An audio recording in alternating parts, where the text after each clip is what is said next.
In this video, we'll dive more into the theory of second-order ODEs and their solutions, and see how linear independence is a proper condition to look at when we're trying to analyze what's going on with these solutions. So you've seen already how we can, in some certain cases, generate two different solutions to a second-order linear ODE with constant coefficients. So we want to clarify what we mean by different here and get a concrete way to explain that. It's going to allow us to prove and justify what we're going to say about these different solutions. So the definition, and it might seem kind of off the wall at this point, but it turns out this here is enough to get us what we need to move forward. So on y2 be two functions, we say that y1 and y2 are linearly independent if the only way to pick constant c1 c2 such that c1 y1 plus c2 y2 equals 0 as functions is if c1 and c2 are both 0. This seems like a pretty weak definition.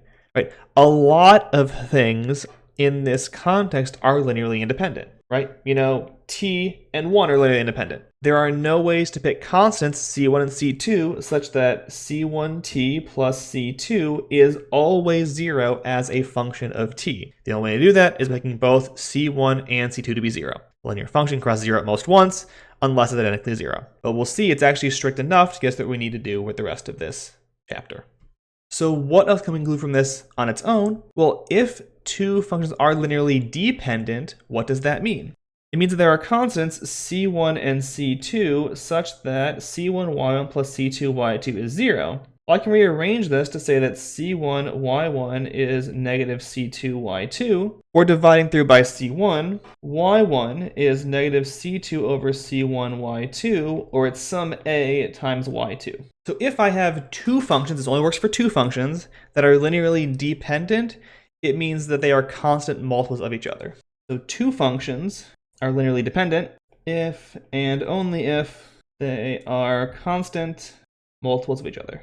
This gets much more involved for three or more functions, but for two, all you get are constant multiples. Let's see some examples. So are the functions e to the 2t and e to the 5t linearly independent?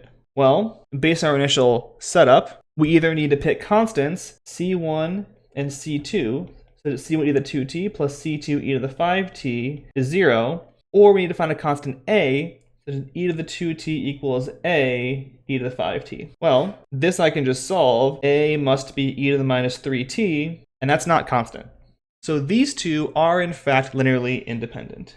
What about cosine and sine? Well, the same exact trick works. I can look at c1 cosine of t plus c2 sine of t equaling 0, or cosine of t equals a sine of t. Well, then a is cosine over sine, or a is cotangent, which is again not constant.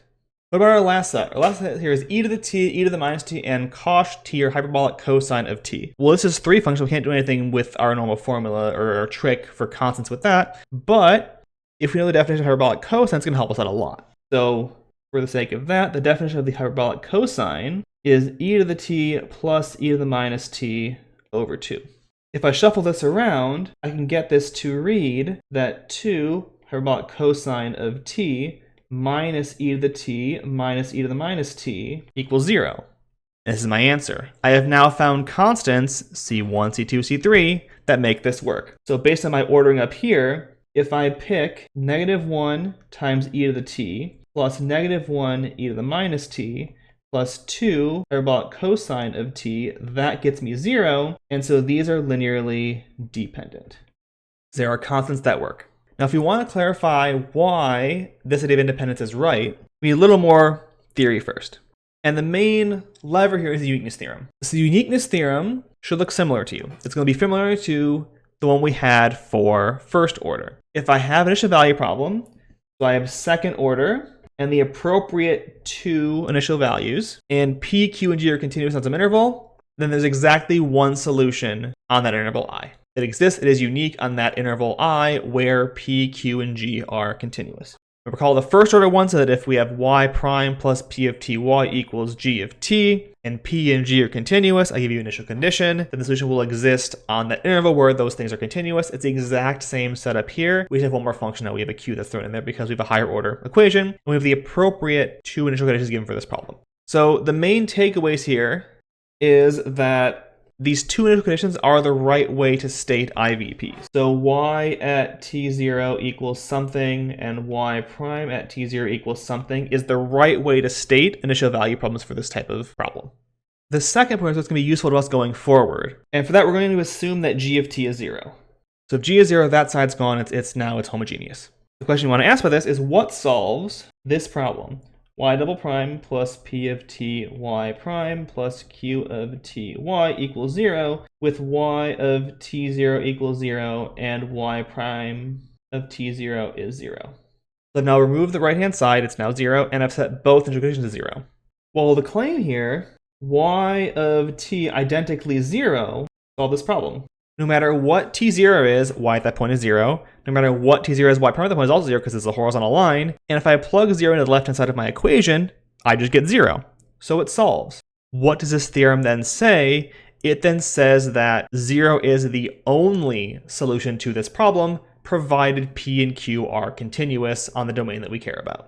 And that's going to be our punchline later. If I can prove that something solves this exact IVP, it must be 0. Hang on to that idea for a little bit. Now let's get to our actual statement and why this independence works for us. So let y1 and y2 be solutions to a homogeneous, linear, second order differential equations where everything's continuous where it's supposed to be. So we've got our problem here, y double prime plus p of t y prime plus q of t y. It's homogeneous, so it equals 0. They'll probably be different initial conditions, but that's not the point here. They solve that. Then, y1 and y2 are linearly independent if and only if this simple expression here, y1 y2 prime minus y1 prime y2 is non-zero for any particular value t0. This thing will come up later. This thing is called the Wronskian of these two solutions, and we'll deal with that throughout the rest of the course. So we're going to go through the ideas of the proof so you can see how this works and why this idea of independence is going to be good enough for what we have to do going forward. So because it's an if and only if statement, we're going to have to prove this in two different ways. And so we're trying to show here that P, linear independence, is true if and only if Q, which is the Wronskian being non-zero. So we're going to show is that not P implies not Q, and then we're going to show not Q implies not P. This is from a proof theory sort of thing, so I'll tell you what we need and what we're doing. It'll make sense. So not P implies not Q. We're going to show that if it's linearly dependent, if I want to be linearly dependent, then the Wronskian needs to be 0. That is the contrapositive of the part of the theorem we're trying to prove here. So we assume that they're linearly dependent, and we want to show that if they're linearly dependent, we know that the Wronskian must be 0. How do we do that? Well, we have two functions that we know are linearly dependent. So what that means is that, so because they're linearly dependent, we know that y1 is a times y2 for some constant a. And since a is a constant, this means that y1 prime is a times y2 prime. I can plug those both into the Wronskian equation. To get that, I will get y1 at t0 is going to be a times y2 at t0, y2 prime at t0, minus a y2 prime at t0 for the y1 prime, y2 at t0, and this is clearly 0. One direction complete. That's the easier of the two. And you'll notice that one did not rely on y1 and y2 solving any sort of diffie-q. So the reason why we need them to both the solutions is for the second direction of this proof here. We're only going to use it in the case of the solutions, but we don't need it for this part. We'll need it for the second part here. For the second part, we will assume that y1, y2 prime minus y1 prime, y2 at t0 is 0. Limit the Wronskian here is 0. We want to show that y1 and y2 are linearly dependent. What's that going to involve? Well, that's going to involve finding constants. There are C1 and C2 non-zero, so that C1 y1 plus C2 y2 is 0 as functions. I've been setting up a lot of the stuff so far, and you can probably guess where we're going with that. We're going to need to use the IVP setup to get to this conclusion. So if I let this be my function y, I can plug this into my differential equation. Right? We had our y double prime plus p of t y prime plus q of t y equals 0 that we had before. Now, because y1 and y2 both solve this, so does any linear combination, because derivatives are linear. You can check that if you want. But this works out easily. So we know that y also solves this problem. And what are y's initial conditions? Well, we know that y at t0 is just going to be c1 y1 at t0 plus c2 y2 at t0. And the same with y prime for the corresponding derivatives. Now, my claim here is that I can pick c1 and c2 to make these two things both be 0. Put that on hold for a second. Why is this good? Well, if this is true, if I can do this, then what does y solve? Well, y solves the initial value problem, y del prime plus p prime plus q of t y equals 0, with the conditions y of 0 is 0 and y prime of 0 is also 0. And why is this good? We just discussed the uniqueness theorem. And it said that anything that solves the homogeneous diffie q with 0 for both conditions, initial conditions, must be identically 0. So then y is 0. But y was c1, y plus c2, y2, y is a linear combination, and so it is 0. So as long as my c1 and c2 are not both 0, I will have shown that there are constants c1 and c2 so that the linear combination is 0, and therefore they're linearly dependent. But how do we do this? Well, if we had linear algebra already, we could use the fact that what I'm solving here is a 0 determinant, and therefore the solution works. And there's going to be a non-zero solution here because the determinant of the coefficients of this system here is 0, so there's a non-zero solution. If you know that, take that and run, you're good. We can also brute force it, which we're going to do here. So how do we do this? Well, what I'm going to do here to make this work is I have to assume that something is non-zero, because it's possible that any of these y1, y1 prime, y2, y prime, t0, or any of them could be 0, and then I can't divide by them. But I know that at least one of them must be non-zero. Why? If they were all 0, then by uniqueness theorem, the function is just 0, and I have nowhere to go with this. This just doesn't go anywhere, and the proof is false. But I can assume that at least one thing is non-zero. So we're going to assume that y1 at t0 is non-zero, so I can divide by it.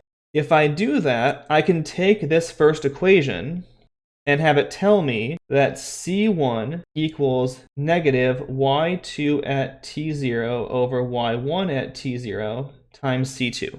I can then take that and plug that in for the c1 in the second equation to get that I want 0 equals negative y2 of t0 over y1 at t0 times y1 prime at t0 times c2 plus c2 y2 prime at t0.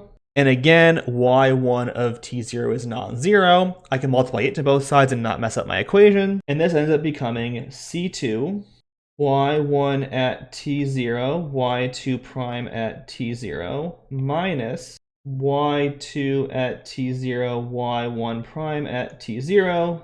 Just by arranging terms and put in the second term first, it was positive. But what do I have here? Well, this right here is my Wronskian. I assumed that was 0. So that's 0 independent of my choice of c2. So then I can pick c2 to be anything. And then c1 is just negative y2 at t0 over y1 at t0 times c2. Importantly, c2 can be non-zero here. So where does that get me? So we now have c1 and c2 so that y, which is c1 y1 plus c2 y2, solves this equation. Y double prime plus p of t y prime plus q of t y equals 0. Y of 0 equals 0. Y prime of 0 equals 0. And importantly, c1 and c2 are not both 0. By the uniqueness theorem, y is 0 as a function. Because the 0 function solves this problem and solutions are unique, therefore y is just always 0 permanently. So there are values c1 and c2, so that c1 y1 plus c2 y2 equals 0, so they're linearly dependent. And that's the second part of the proof.